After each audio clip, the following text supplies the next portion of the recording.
Amakamere nwoke amakamere nwanyị ndụ mmiri ndụ azụ ndụ nwoke ndụ nwanyị ndụ ewu ndụ atụrụ ndụ oji na ọcha mmiri ya tara ma azụ anwụna ozi ya na-agara Jpac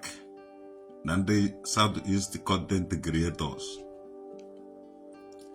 Asị unu na-enye anyị adịgo too much, confusion unu vu abịa adịgo too much. Anyị ma na ihe isi ike dị n'obodo, anyị ma na ihe isi ike dị na ọnụ na-eri ga-akọntinu na-eri nehe kama orie nke edobere arụsị ma bụrụ na o riri ibe kama o ji adọrọ ka ọ dọrọ n'afọ. Ndị Southeast Content Creators, kedu ibe mere ọkwụrụ na-eje n'ụka, ọkwụrụ na-ekpere, ọkwụrụ na-asọfụrụ ana, ọkwụrụ na-eme nsọ ana? Kedu ibe mere unu ejighị ekwu eziokwu ndị Southeast Content Creators? Gịnị mere o ji wụlọ achị na chara wuruwuru ka unu na-eprezentịrị ụmụnne unu ndị Southeast Content Creators? Ọfụdụtara na eziokwu adịzighị n'ahịa. Eji amụta nwa amụtago nwa na ihe unu na-eme unu ejego baa otu a na-akpọ ndị Southeast Content Creators. Nne mụrụ unu so unu na unu na-ekereti content. Imekwa ihe content ndị na-eti ogiri na nnu na mmanụ na shuga mana n'ife a na-etigasị ụmụ ibe ndị Southeast Content Creators. Ọsọ bụ unu ka ihe isi ike dụ, ọsọ bụ unu ka ihe isi ike dụ, ọsọ unu hụrụ ego na Facebook. Na share this video kpọrọ na ndị Southeast Content Creator. Kedu ya shi gịnị mere unu ji jide ana Igbo ha saa wuti okwu asị wuti asị wuti fake news wuti asị? Onye nwe content creator. Kedu the base and the genesis and the revelation of content unu na-create?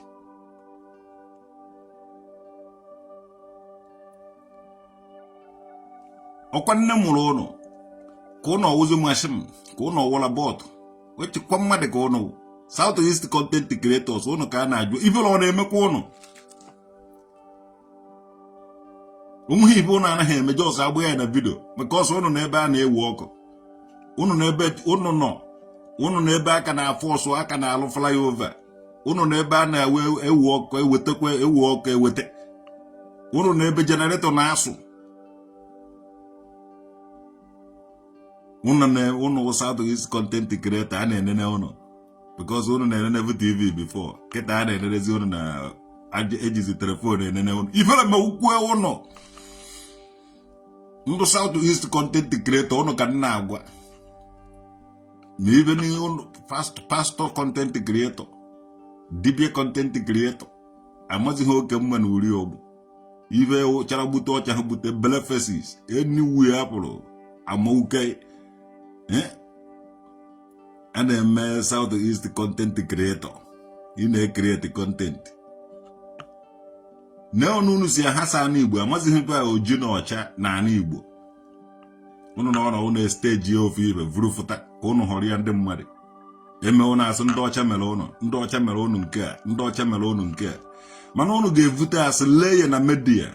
unu vute asị unu atọ ọnụ asị ọdụ ka eziokwu unu asa na lot of ndị Igbo isi wuti asị unu. Southeast Content Creators ana Igbo ji ejide unu niile n'ofu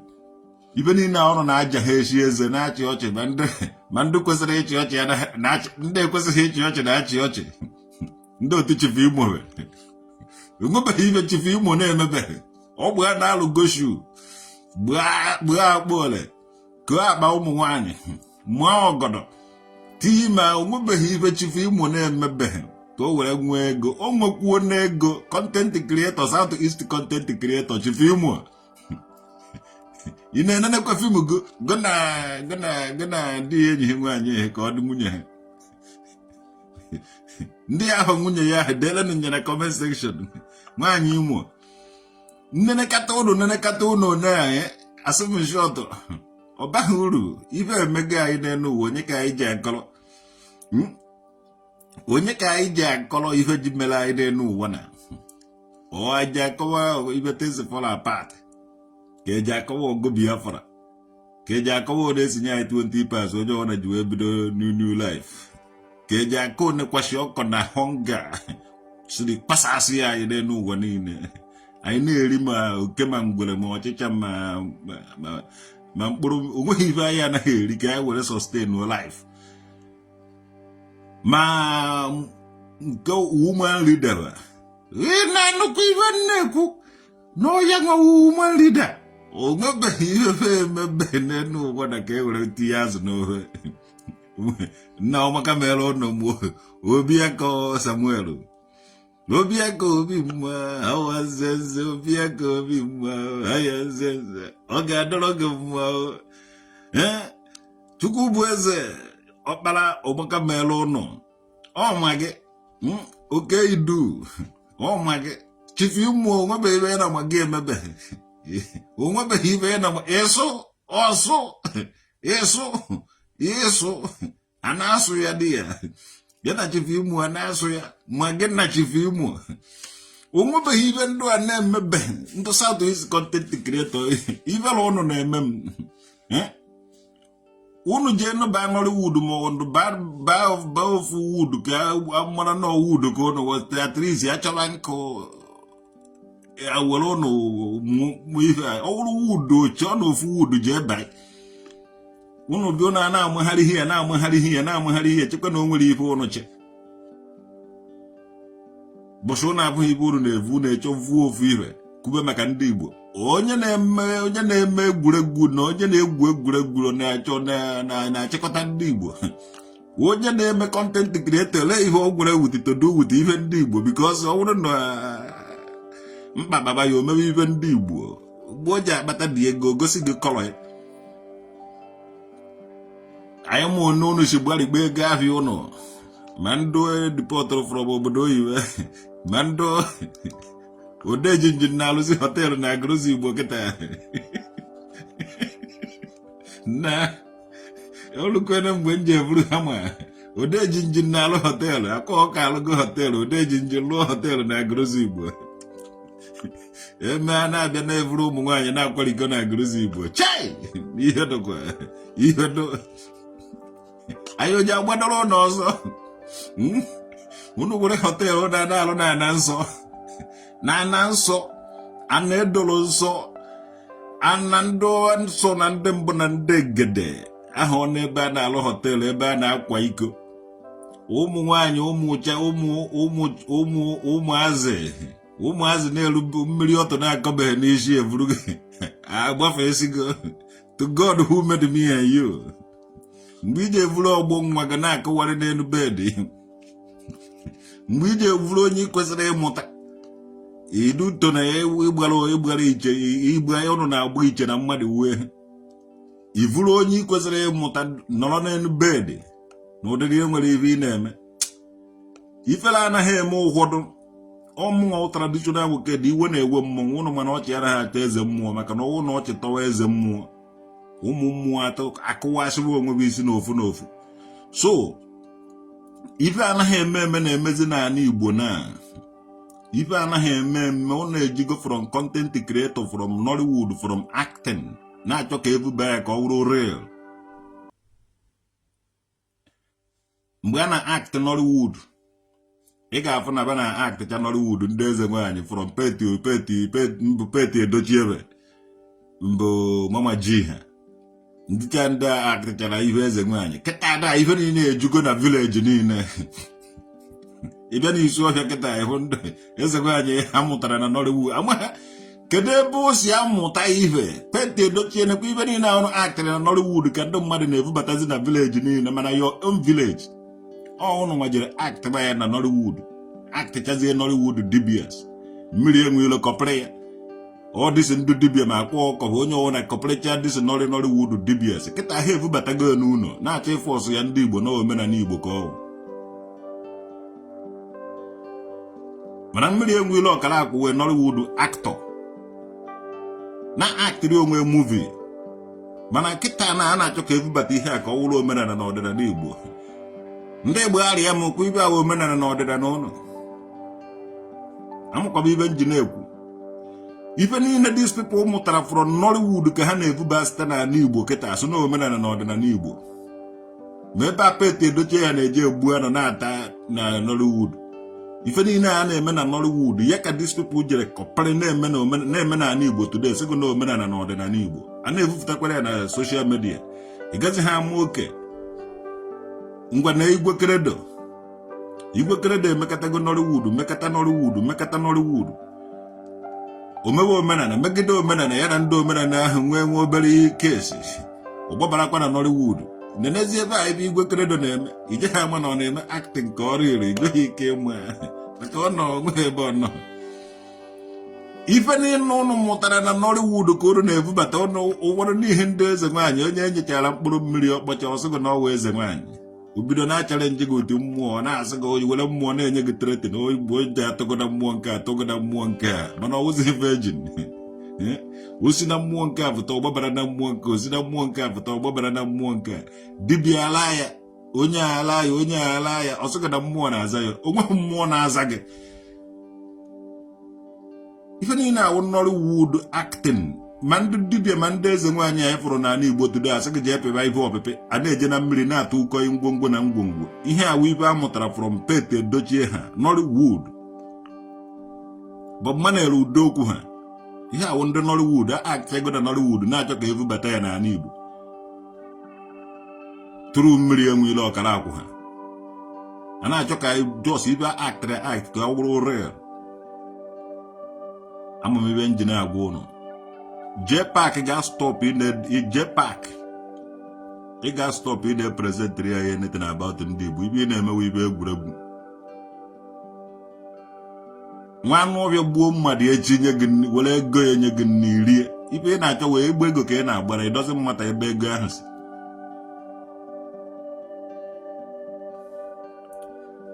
ife unu na-eme n'ala Igbo nke ikpeazụ a ọdụ unu ka onwezighị onye Igbo ma ibe because ị ga-edeceive nwe onye Igbo anyhow because ọ laikiri ihe ahụ so iwere ihe dịka onye Igbo na laikiri ihe iwere another thing chee n'ihe ibe yiri ihe ahụ ọ ga-aba anyị ya ọ ga-egolo ya keka unu si keka ụmụazị be anyị odisi ụmụ anụ ọbịa onye bịa ọzọ afa onye bịa ọzọ ofu afa ichekwa na ọwụ onye ebe ahụ onye bịa ọzọ ofu afa iche na ọwụ onye ebe ahụ most of ihe niile unu na-egosi anyị wụ fake achọghị m ị na-akpọ ndị mmadụ ya bụ unu anaghị na-eme all this nonsense fake unu na-eme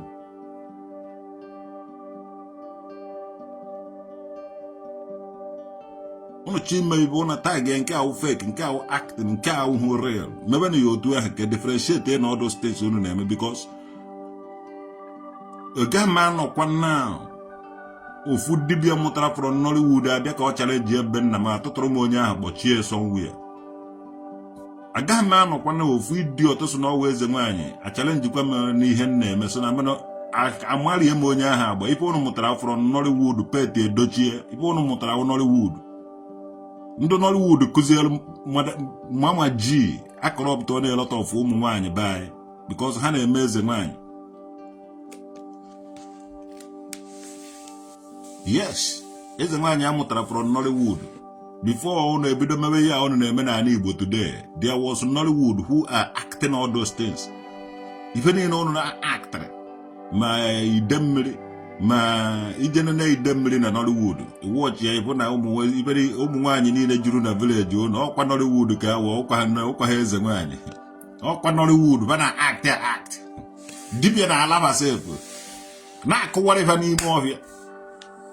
all this ndị eze nwaanyị ya pụrụ dibịa na-akụwara ife n'ime ọhịa na ana nkịtị ewere akwụkwọ unere ma ọwa akwụkwọ ọhịa doo na kụwara ya ebe ahụ ifụba na-ewechazị ọda na-ewechasị akwụkwọ na-akwaba ụmụ anụ ọhịa na-emebi isi ya n'Igbo ndị name of na unu na-eme omenala ife unu mụtara ụfọdụ Nollywood onweghị onye na-eme ezigbote omenala wanyị unu ji akpacha ya n'ahụ aja wanyị unu ejighị eje ebe ndị nna nna unu jere na ọwụrụ na nnọọ omenala unu why unu je create ihe ọfụọ unu na-akwacha ya ebe unu ahụ mma iji were mee alụ unu asụ na omenala na ọdịnala Igbo why unu agaghị na ancient landmark ya that ancient ya why unu agaghị dị ya why o ji wụrụ be dibịa why o ji wụrụ be onye a why o ji wụrụ be ụnụ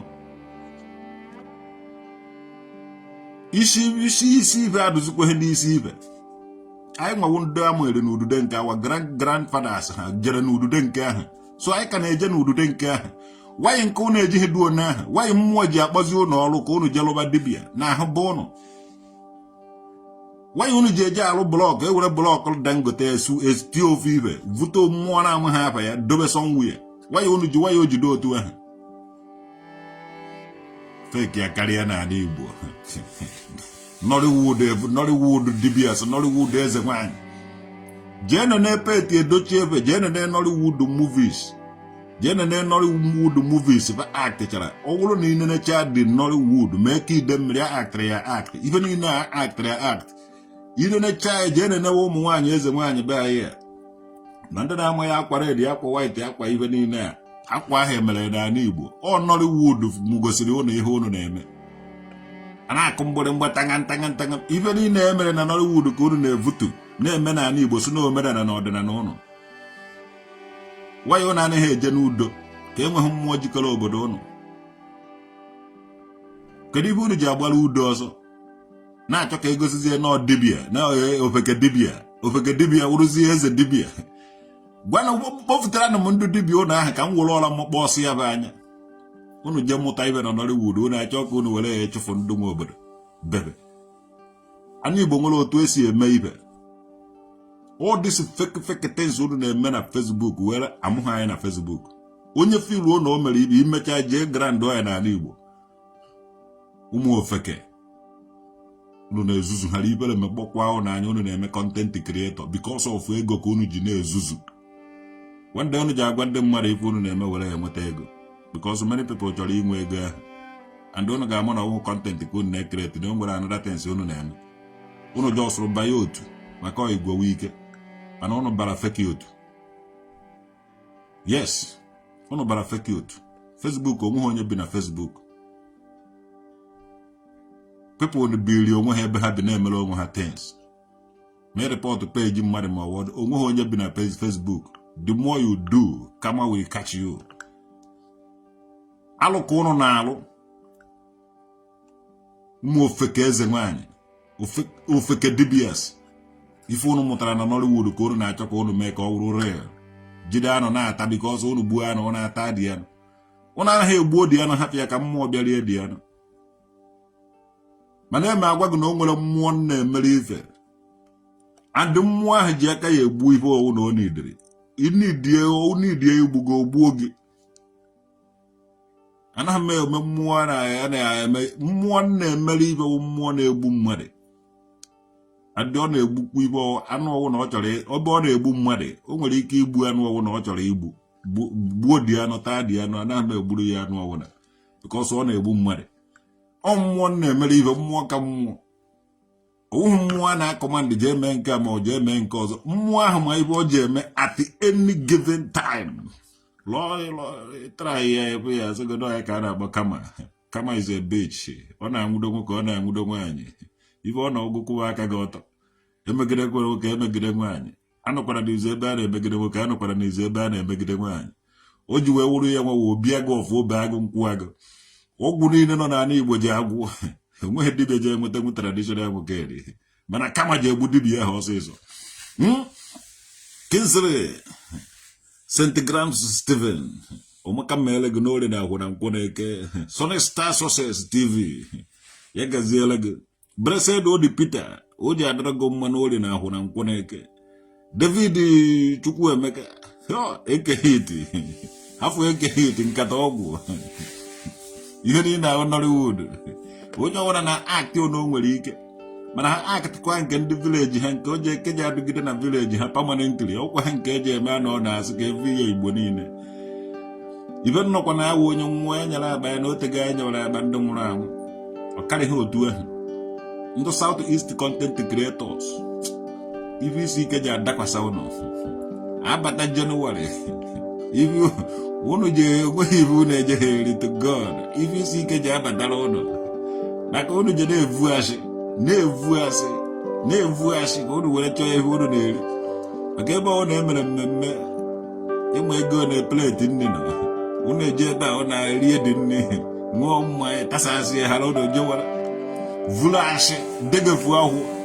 South East content creators ibere ma ukwe unu na-evu fake udude nka chụwakwa unu n'orie na afọ na nkwọ na eke bọsị unu vuru fake udude nka jide unu mmụọ be unu jide unu mmụọ anyị Igbo jide unu bọsị unu vukwara fake ife mebe unu eje ha ama unu si wee jide ụgwọ ma kwụọ ụgwọ ife unu amaghị ome ishọtụ anyị Igbo chụwa unu ebe unu chọrọ ka unu mebie anyị Igbo wute ya sị anyị Igbo chụgharịwa unu ife sọrọ unu kwuo maka udude nka jidekwa unu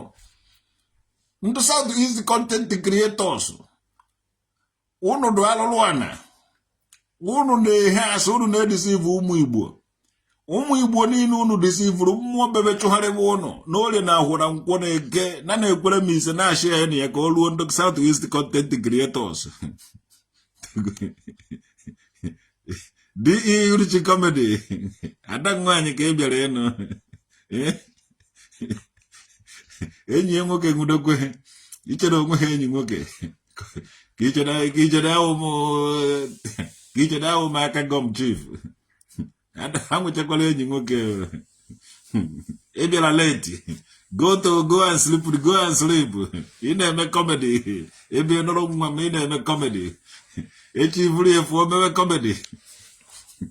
ọlọkụọ gị so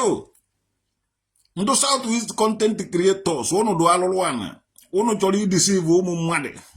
unu na-edisive ndị mmadụ ebe unu evuru asị unu evuo ya evukọ ya unu evuru moto unu na-evu asị and unu nọ n'otu ahụ na-evu asị ahụ ibere mee unu n'orie na ahụ na nkwọ na eke asị unu ga na-achụgharị unu n'orie na ahụ na nkwọ na eke ndị unu hele asị ha unu je na-afụba mana ire mana mmụọ obi unu ga na-amụ unu ikpe 247 asị ahụ ihele ọnọgụ n'obu udude nka chụgharịwa unu n'orie na ahụ na nkwọ na eke mmụọ vileji unu chụgharịwa unu mmụọ niile na-ekpe ikpe nkwụmọtọ na ikpe ziri ezi chụgharịwa unu asị unu na-ekoyi gbafisiwa unu agwọ n'orie na afọ na nkwọ na eke onwe ha asị unu nwere ike last kwa again eji ewepụta ndụ ka unu ibe were mara kaba na eneli unu anya asị niile unu na-evu mpụ na alụrụ ana niile unu na-eme n'ala Igbo mmụọ be anyị ga-ejide unu okwu ekpuchara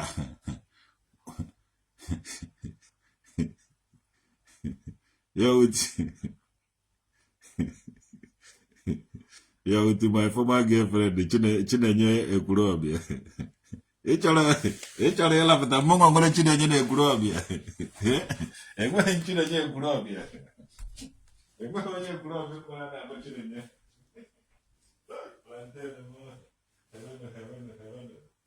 ọ bụ ka a na-akpọ traditional weekend were ibe dị mma ndị South East content creators onweghị ibe a na-emezi kịta ife isi ike bịara dụda obodo ebe ụdị mgbe ọ gbafụta origbo na-ego ahịa ya ma ụmụ pastọ nọ ya ma ụmụ ọga nọ ya na ma ndị odegwu na bifo ndị agberi kpachaga ego ahịa ba nke fụrụ ọgbara aka tikepụta o jikwa fon ya omitie Jpac apịkọrọ ya ofu asị ka korokongwu dibịa otekenie waja sekwa kagoda content creators olesi onwere ihe olesi onwego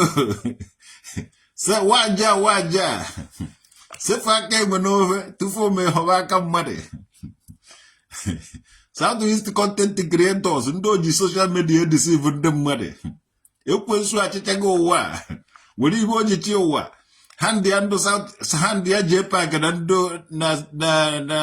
ndị otu ya over ndị a were ashị na-asa anyị isi ndị a were ashị na-ahasa ndị mmadụ ụvụrụ Most of even from the Southeast content creators ukwashi. Most of even from them, if we are nobody, or kwashi, Mamu America, even a president the corona was a cavana present the Leono. Umoko na good ezioku. These people on Azako fake names. Mother Dogatoza, Muye America. Who was your travel? You know he came over the Kamu America. Who was your June Ogo? You know he came over the Kamu America. Or be a boss, I'm Munde America. Will never name you no answer. You bought one after I see vive the cat that tip of her, now, boy. Moton da wolo bozo, ashikovu. Oh, Nana Chioche. Uno na share kwa the video. Amunde America. Onye nagata ofataza ofu fake nem. Owere na evi gase. Baka oje heji aba nne ya bala were to ase. Onye owana zala ezigbo afa ya ono na iwu. Ogwe ike zọfị ọkpa onye akwụrụ ngedegbe ụkwụ a na-egbugoro ihe mgbe onye amụọ na onye ezekwuru na mana onye ọwụ na-eburu zara fake name mmadụ dịka Jpac amụ ya America nwanne ndị ahụ fake ka ha ịbụrụ oge echi oke eke njeka ife ahụ ezigbote aha ya ka ọhụ nwanne ije ha nụsanwu onye ahụ ọgụ ije eji fake name Ijeji fake name no sado onye na-azara name yo ogo. Ijeji fake name no sanwu yo ogo. Onye ahụ kwụ na system. To God who made me and you, ije ha no sanwu yo ogo. Oya belo oje wuru kwena of Saga, wuru king of Saga. Mmadụ na geta ọza Jpac. Oje travel mu. Oche travel abụ ọza abụọ. Ifuru ife eji win. Ọwụ osisi kwuchiri ilo na-evula apa mma. Onweghị osisi ọdụghị izi iwu osisi kwuchiri ilo. Oge echi okeke njeka kwụsịrị ya kwụkwere ọkwụrụ nwa na-anya moto kete onye na-anya moto oge echi okeke njeka. Ọfisi ọwụ na ọ batara onye batara ebe a o mesisi oge echi okeke njeka. Ọ nọrọ na Facebook ọ ya nwa. Ụwa niile na-enene ma ndụ dị important because ama na ezigbo aba ya ka ọ na-aza. Amunde America. Bekada ya hora na passport go. Na amu America ki jigui na America. Jpac. O Jpac na pali. So if you go there see amanda na atwase nde ma doctor ma Mr. Ove. Ma woman leader. Ma mwasa nwa disu ovia de area ni gana ke guru ovia. Modego bubu ma Aisha nduri na eburu na ebu fake tense ma executive nduri na eburu na ebu fake pa na ha ezigbo afafa oya bere ba ji ebu fake na tipa vi jide godo we ba to afọ de ten na la so so godo okwa ba so owuru na anata nda information manne ebakwara one chance mokwa hande ebare na moto onye bare na moto enwere ike iwukwu passenger echi ifugo na ndo Southeast content creators na aza fake names and because of that ka je evu fake news even in April a na-eme o arrange onwe onye na-aza ezigbo afa ya maka onwe onye to show ibe ọ na-eme go and watch all of them. Omunwa uchifu nwoke dị ife ọwụda mmere tata ife ọwụda mmere echi ife ọwụda mmere nwanne echi ọchifu nwoke dị nwanne eche nụsa m ọgụ ma weche gbasaba mgbe ya atọghị esi m ngwugwu ahụ ka mmara kedu ife nọ n'ime ngwugwu amara m onye nji so that njire gị na mkpụrụ amụ ejidesie gị ike amara m onye nji na mkpụrụ amụ okwute niile a na-amụ amụ with fake name. Ona gazi na okwute even nwere elumbo kocha shi ado okwute je gwa ndụ niile ụmụ akpakara dị ngwo niile na-ekwu maka traditional nwoke dị enu wie dị aji fake name onwe onye na-aza ezigbo aha ya. So ha na ndị ahụ ndụ na-emebi obodo, ndụ na-edozi obodo, the taproot and the grassroot and everything na-aza ezigbote afa ha. Ifuru mmadụ dịka oge echi Okeke Njaka, onweghị onye nwere ike imeri nwu that woman.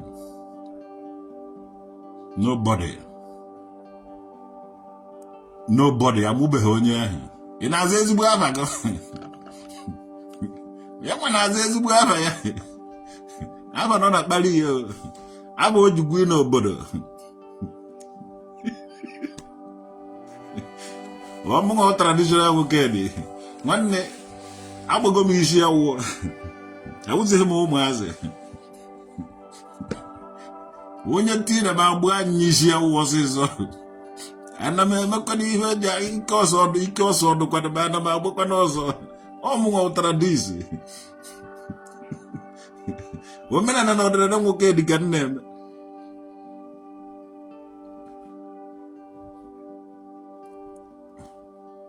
Omenala na ọdịnala nna m ka nne m, ana m aza aba nna m, asụ m afa bụ ehukwe na ike bụ ehukwe na.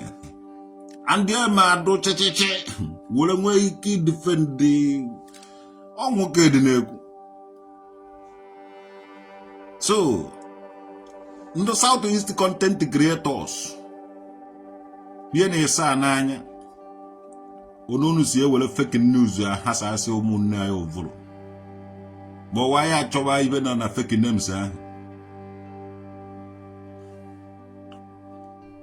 Unu chọrọ idozi obodo, ibe eji ahasa obodo wee okwu asị, and as long as that these people na-aza fake names, unu eme kuzi n'ibe ndị Igbo sef n'ọnọdụ ka mkpụrụ akụrụ na okwute oje ha efu ofugodo oje ha agbaghị mgbọrọ. Na-edisive nke ndị Igbo unu na-ezuzu. Anyị na-ediri ndị Igbo na-aza ezigbote afa ha na ha ga-awụ ha mebe ife ha amịta mkpụrụ. Ọwụghị onye bịa were fake name na-edu ndị Igbo na-aza anyị. Ọ dị izi iwu onye Igbo. Ọwụ na ị chọrọ iwu onye Igbo zaa eri na gị were kwụrụ ka ibe na-abịara ndị Igbo bịara gị. Chi iwu onye Igbo zaa ezigbote afa gị ka ibe na ka nkwankwa aka na-abịara ndị Igbo kwa bịara gị ka ị mara na ije ebu nwunye. Ọ dị izi ana m ayọ unu niile na-eji fake names, biko were na ezigbo afọ unu mebe ibe ka a mara na onye na-eme ibe. Were na ezigbo afọ unu mebe ibe ka a mara onye na-eme ife. Mgbe ka a ga-eji ama na unu, mgbe ka a ga-eji ama na edogo unu nsọ na enwere mmụọ na unu n'ime. Onye dị ọfụtaza fake name nọ na Facebook wa anụ ọhịa.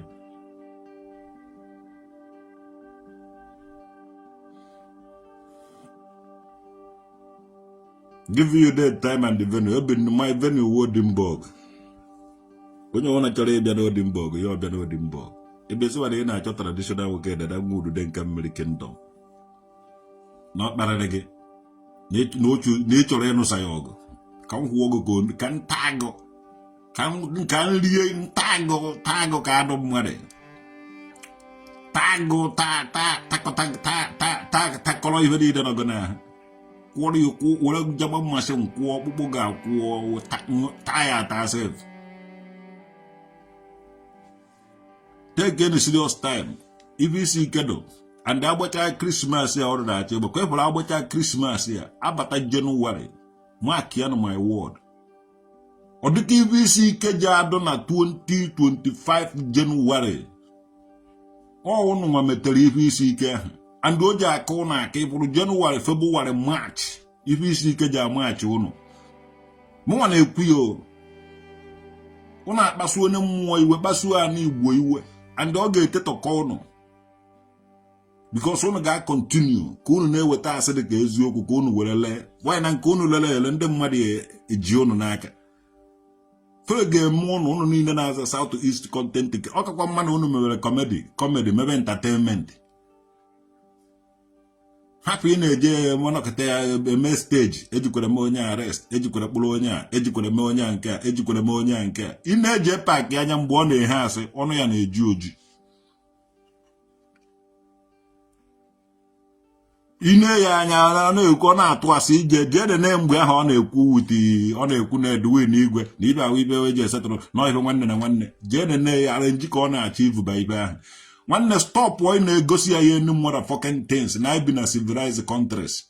and ndị Igbo nọ na Nigeria unu ga-amụ otu esi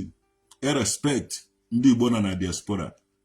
ọdụ unu ka o nwere ife unu mma mana unu ama na those people nọ na diaspora ka unu mara ife take any serious time unu agbakpọ isi ezo onweghị nni motherfucking arrange unu ga-emekwa n'ala Igbo again ka hapụ idecode ya anyị nwere millions of intelligences ndị Igbo n'ụwa niile ha ka unu mara ibe a na-enyere unu aka a na-ehepụ unu tọnụzie n'enu na-atụrụfe asị tụgidekwu asị nọ na unu eje kpọta ndị polisi asị na emere arrest ka e were mme gịnị ka e were nnata ego Jpac stop one all this nonsense mmụọ nọ n'ala Igbo eme kugbu isi be unu n'ofu n'ofu abata Jenụwarị mark ya my word ma mụ nwa ma mmadụ mmụọ nọ n'ala Igbo ga-ebeni na-akụgbu isi ndị Igbo onye ọkụ butere ma mụ nwa ma mmadụ ọ chọkwu ya kụgburukwuo nsef udo dị mana abata na Jenụwarị mark my word ụfọdụ unu ga-confess ife niile unu mere n'ala Igbo because mmụọ na ebe ahụ ife ọwụ na unu mere n'ala Igbo mgbe mmụọ a bịara ịkụgbu gị iji confess rere ya because unu dobere ala Igbo ihunanya otu ihunanya dị agba unu nkịta unu eyiri unu dress ya ọfụma fụta na social media na-akọ nonsense unu South East content creators with fake names ụfọdụ asị na ha wụ ndị Ebonyi ha awụkwa ha ndị Ebonyi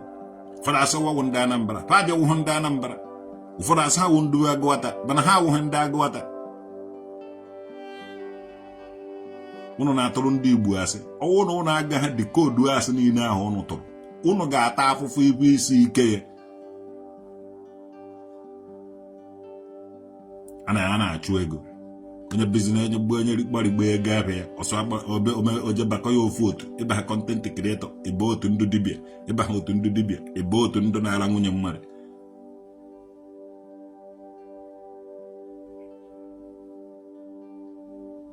unu na-abaghị gị otu jee nụvụrụ ọgụ baa ime obi jee kọba ibe baa nọ n'ime ubi unu join ya ndị ndozi ọdịnala unu esoro ha na-akọ ihe ma ọ join ya ife the light of Africa ife the light of Africa join ya ọ bụ esoro gị na-akọ ihe ndị unu ga-join buru ibu enwere lot of ụmụ Igbo na-anaghị eme noise mana ife ha na-eme na-aga aga because ha ji a lot of good plans unu na-ezuzu ndị ọrụ anụ si na ọrụ na-eme omenala onweghị unu na-eme omenala onweghị omenala unu na-eme ibe eji mara unu ndị ọrụ anụ unu mụtara from Nollywood original ndị omenala na ndị ọdịnala Igbo ifụrụ ndị ndozi ọdịnala amaghị m na ị na-anụ maka ndị ndozi ọdịnala because ha anaghị make noise they don't make noise inweghị ike ịfụ ka ha na-ezuzu enwere ndị a na-akpọ ndị ndozi ọdịnala millions and millions of ndị Igbo na-edozi ọdịnala Igbo so ha fọdụsị ndị a na-ata anụ ịgbafa nkịtị ha atakpa anụ niile nọ n'ala Igbo ma isi n'ime ọbịa these people were vandals these people wanderers ndị ibe a na-agbaba ndị ji ọkpa na-awanda n'ime ọbịa vuru mma ebe ndị ọchụnta ndị nta anụ ebe ọwụ na afụrụ anụ too much pa paaki ya ebe ahụ ndị ji ịta anụ were na migrate n'ala Igbo mgbe dịrị gbuo ebe ọwụ na afụrụ anụ na-abịa ba kwuchaghị hot unobe ebe ahụ nọrọzie di ya na-ata anụ begede sọ dibịa ka ha wụ kedu ibe ụlụ na-edibịa taa na eze nwaanyị taa egbuo ofu anụ ewu adụ mmadụ 20 tasasị ya deten jee n'ala Igbo kịta ebe ọwụ na ndị ọgba nta na ndị ọrụ anụ a gbute nwuru anụ adụ mmadụ 20 ma ọ 30 tasasị ya deten iweta ji ebe na-ataji in the name of going back to your root. Una ahụ na ndị ọchụ ntaanụ na-ata anụ na-ewute ji esi eji awaị onweghị ibe ọzọ unu ma nni esi onweghị ibe ọzọ unu ma unu na-esi na this hot weather na this weather na unu na-eri ji awaị pepper soup with anụ ewu ma ọwa anụ atụrụ ma ọwa efi ndị Hausa. In the name of going back to your root, unu na-ata anụ every day. Unu tacha anụ unu agba Christmas. In the name of na ị na-eme omenala ipele ma ukwe unu illiterate everywhere. Illiterate na school ndị ọcha, illiterate na school ndị Igbo, illiterate na omenala ndị Igbo. Unu na-ata anụ every day by day, unu na-ata anụ every day by day, unu na-ata anụ. Christmas unu ezoro ndị ụka gbaba Christmas. Onweghị nke ụna ebe ọwụ na ya nwụrụ soro unu ejerie nri ndị ike gwụrụ. You came to Nigeria, didn't come online. Yes. Because internet is expensive here in Nigeria. Nah, in ebe online, you not a bono. You may enjoy. You know what I mean online. Akwere he gana baka, akwere he gana naka. In terms of enjoyment, it may enjoyment. In terms of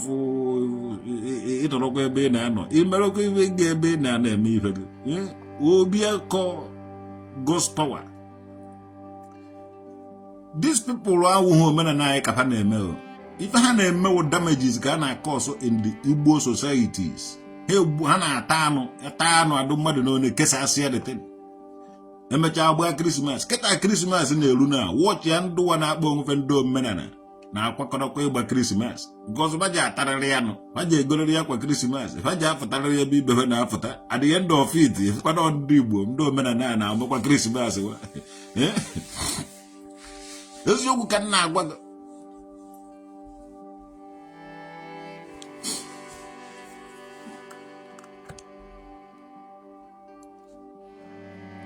jemụtacha ibe fọrọ Nollywood na-emebi isi ya omenala na ọdịnala Igbo. Onwere onye na-eme omenala ibe were wute ndị ọwụ na-eme omenala asịgị agwụ Golden religion na-atụ nke sọnsọ asị asịgị ha na-eme nke na-atụ sọnsọ asị ndị na-practice asị in the name of omenala ibe ahụ 419ers from Nollywood na-act ha anything jee na nnewe ya nnerecha Nollywood mgbe nwa na-eme Nollywood mgbe these people ka na-eje ụka ife na ọha nwawo ndị nọtara na osogo na-eme omenala ya ụlọ edochi ebe ndị omenala amụtachara from Nollywood. So maka mere na ọgwụ na ka ọha n'ọnụ ka emesịa na ejebe aza kọrọ important one kwa